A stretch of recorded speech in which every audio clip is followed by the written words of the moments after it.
Crimson Tide, Tuscaloosa, Alabama, Saban Field at Bryant-Denny Stadium. As we see a squad from the Big 12, the Cincinnati Bearcats, taking on last year's national champions, the Alabama Crimson Tide. For EA Sports College Football, I'm Reese Davis, David Pollack, and Jesse Palmer with me.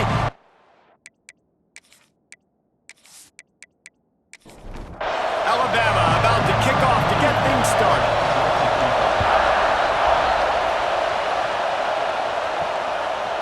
And it'll be a touchback. The ball will come out to the 25-yard line. So the Cincinnati Bearcats offense will be first on the attack.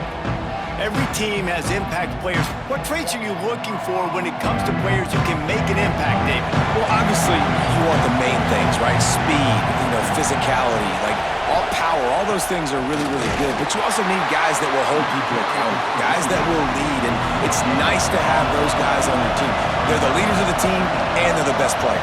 And part of the reason why they're leaders is because these guys galvanize their teammates, right? We've seen time and time again, these dudes make plays, and it just sparks the sideline. It sparks the coaching staff. It sparks the fans. They're special players, and they all have to play well today. He just needed a yard on third down, and there just wasn't any room to pick it up. The Bearcats will bring the punt team onto the field. They'll have to punt for the first time this afternoon. And the punt team gets down there and gets the return man on the ground. The Crimson Tide offense comes out, and now they'll go on the attack. And we've got a superb matchup to watch here, David. One of the best quarterbacks in the country, and how much will he be willing to challenge one of the best corners in the land? Well, and it's going to be more interesting to me, Jesse, do they let him make a play? Does he choose to go after him and believe in his ability and believe in his matchups, or do they stay away from him? Because a lot of people stay away from him. He's that good out wide that you don't want that smoke. And I'm interested to see, Jesse, if he has the onions to go after the corner and try to make plays. Well, one thing we know about him for sure is he's a believer in his own arm talent. He's the kind of guy that thinks he can fit the football into the smallest windows, but you're right. He's got to pick his battles and be careful when he decides to attack this guy, because he has picked off some really good quarterbacks in the past, and he's just licking his chops, hoping for a chance today. Man, if I'm a defense, I got to find a way to get some more pressure on the quarterback or disrupt their timing and their rhythm. I can't give them these big chunk plays through the air. I got to be maybe a little bit more aggressive or do something a little bit different. Coming out on first down with the play fake. Starting to feel a little pressure.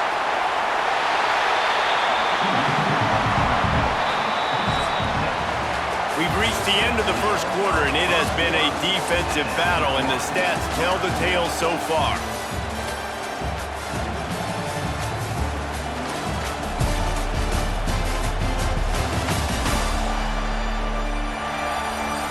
Let's see if the offenses can find a little rhythm here in the second.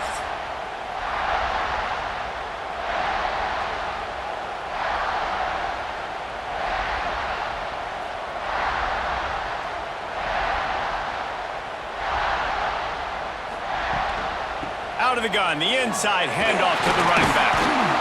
Dragged down, but they'll move the sticks for a first down.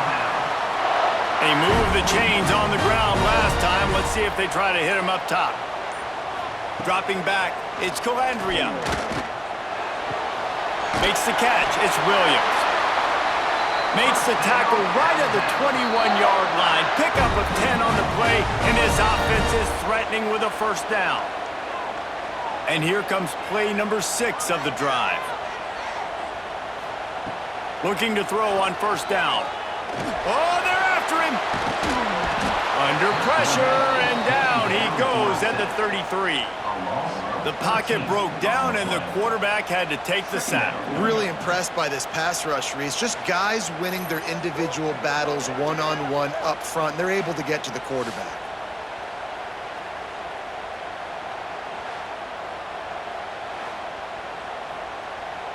Really need to find a productive play this time on second and long. Wants to go up top. Finds his tight end. They make the stop, trying to pick up just a little bit at a time to get to that first down marker. Alabama with a ton of ground to cover on this third down. Got his man in the middle, and they'll stop him about 5 yards short of the first.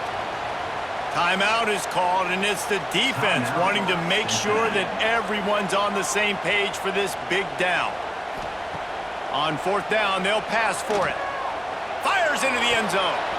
And it's knocked away. They'll give up the ball, failing to convert on fourth. Off the play fake on first down to throw. Picked off. What a play to set him up. He's down right at the 17, and the clock will stop to move the chains on the first down. Man, that's not the attempt you wanted to start the game. First pass of the game, interception. Man, this is where you go to the sidelines. You have a good talk with your coach. You settle down. It's not the end of the world. It's one pass, but that is not the start he had in mind today. They'll get a chance to work on that hurry-up offense here in the final minute of the first half. Looking to throw, it's Calandria. Quick strike complete. Gets out of bounds after the big game, but they've got it first and goal. On the doorstep of cashing it in for the offense. A first down run in the red zone. He pushes his way down to the 4 as they get closer and closer. The offense will have to use its first timeout of the half. He's going for the goal line. Into the end zone he goes. Touchdown, Bama! And the offense breaks the tie, takes the lead, gains some momentum. How big is this, Palmer, now going into the half with the lead, with the momentum? Well, they break the tie, but they also break their confidence a little bit now. The opponent now has to go into the locker room probably down, and they're wondering, what adjustments do we have to make? What do we have to fix? Because we've got our work cut out for us in this game. And let's check in with Kevin Connors in the studio. Kevin? Guys, nothing like turkey and stuffing and the Egg Bowl on your Thanksgiving holiday. Ole Miss and Mississippi State. Mississippi State was anything but dominant, but the Bulldogs are going to leave this stadium today winners. A lot to work on, no question, but they avoid one in the L column. Each week in the SEC, the tests are just so tough, and we found that out today again, guys, with another good team taking one on the chin. Yeah, how about that? Sounds as if they had a good ball game there. Kevin, thanks for the update. What a job to lay out and make the catch. That's going to wrap up the first half here, and now we join Kevin with the halftime update. Gentlemen, what else is new? A spirited environment there in Tuscaloosa. And yes, football is a game of inches, but man, is that really the case when you consider the length of some of these possessions. Look, I'm not an analytics guy, but I do know this. The team that sustains drives and just moves the sticks might be the team that comes out on top today. And with that, let's send it back to the guys in T-Town. And the Bearcats will boot it away to start the second half. He'll start the return inside his 5. Nice job executing all of the assignments as they put a stop to that return at the 22. Guys, here comes that Alabama offense onto the field. Trying to set the tone on the ground in the third. And he never had a chance, just stopped cold as soon as he got it. After getting knocked back to open this drive, it's 2nd and 12. Dropping back, it's Calandria. Got his man on the right. And just a short, safe pass play, they pick up a few. Alabama with a lot of ground to cover here on 3rd and long. From the gun, wants to pass. That's reeled in, it's Adams. He goes out of bounds, maybe a step shy of the 40. They're going to mark it at the 39, and a really nice pickup there. Wants to go up top on first down. Got it in the middle, it's Lewis. And an absolutely fearless tackle, giving up size, still got him on the turf. They'll run it out of the shotgun. Makes a pass to Marker. They finally get him stopped, but this veteran junior running back comes up with a nice play. Final stands of the game, and we'll start with the first down. We've reached a break, and Alabama has the lead. And as we switch ends of the field, let's take a quick look at the national rankings.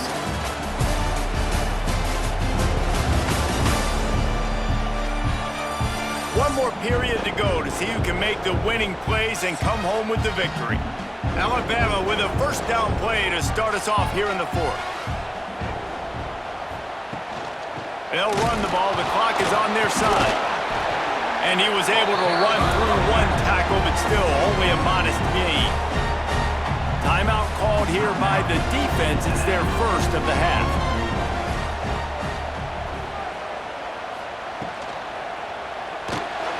Caught in the backfield. It's Horton. Hauled down, but they'll move the sticks as he picks up the first down. Timeout called there by the defense, desperate to get the ball back and save as much time as possible. Quarterback will keep it. Guys, let's chat about Alabama.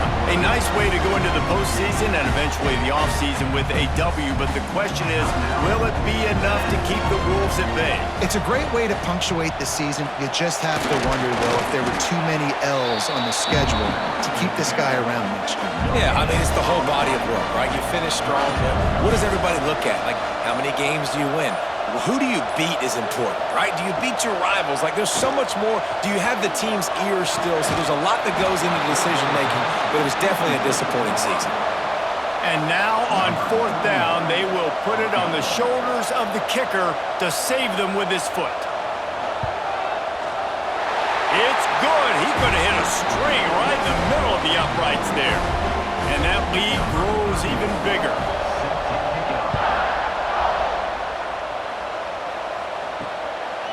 And he passes on the touchback. Here he comes. I imagine he's going to get an earful on the sideline after bringing it out of the end zone and being knocked down at the 11. Going right to work up top. Caught over the middle. It's Pickett. And they pick up just a few on that completion. Quick tempo, no huddle offense. Second down, clock's running. Back to pass. Snagged in the middle. It's Riles. Changing on the move. It'll be a first down at the 29.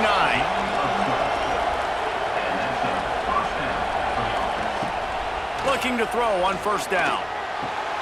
A strike downfield.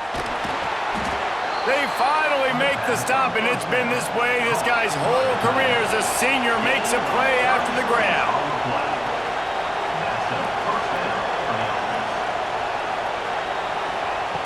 Looking downfield on first down.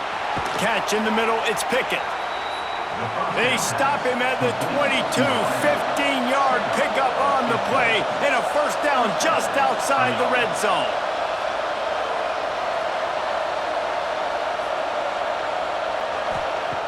Gonna look downfield again. Pressure is on the way, and the pressure has arrived, and down he goes at the 30. Everybody has to be set. They have to get it off. Second down, they'll go to the air. Quickly out to the tight end. He's brought down quickly. Minimal gain there, still a bit short of the first down. Got to get to the line quickly for this third down play. Looking to throw, and he needs a bunch. Lets it fly deep downfield. Right through his hands. He had a touchdown and just didn't look the ball in. It'll be fourth down. And this one is perfect. This is now a 7-point game. Step one, complete. You cut this to a one-possession game, but man, oh man, do you need some more things to go your way. Step two, we're going to have to kick an onside. No timeouts left. Can't waste clock. Got to get a little bit lucky and see if we can get our offense back on the field. Running out the clock seems to be a mere formality here as they are ready to snap it in victory formation. When the offense is content with where it is, they'll take a knee. It's one thing to execute early in the game. Tight ball game, right at the end, you need the clutch plays. These guys deliver. And you can't teach that gene. You have people that can focus in the moment or they can't. Great job by the team, staying focused, understanding it's a close battle, win those one play at a time, and then look up, and then, heck, I got the win. Yeah, David, they just had ice in their veins, and you can tell there's tremendous leadership on this football team. Guys can step up, and in the huddle, they can make sure that everybody else is focused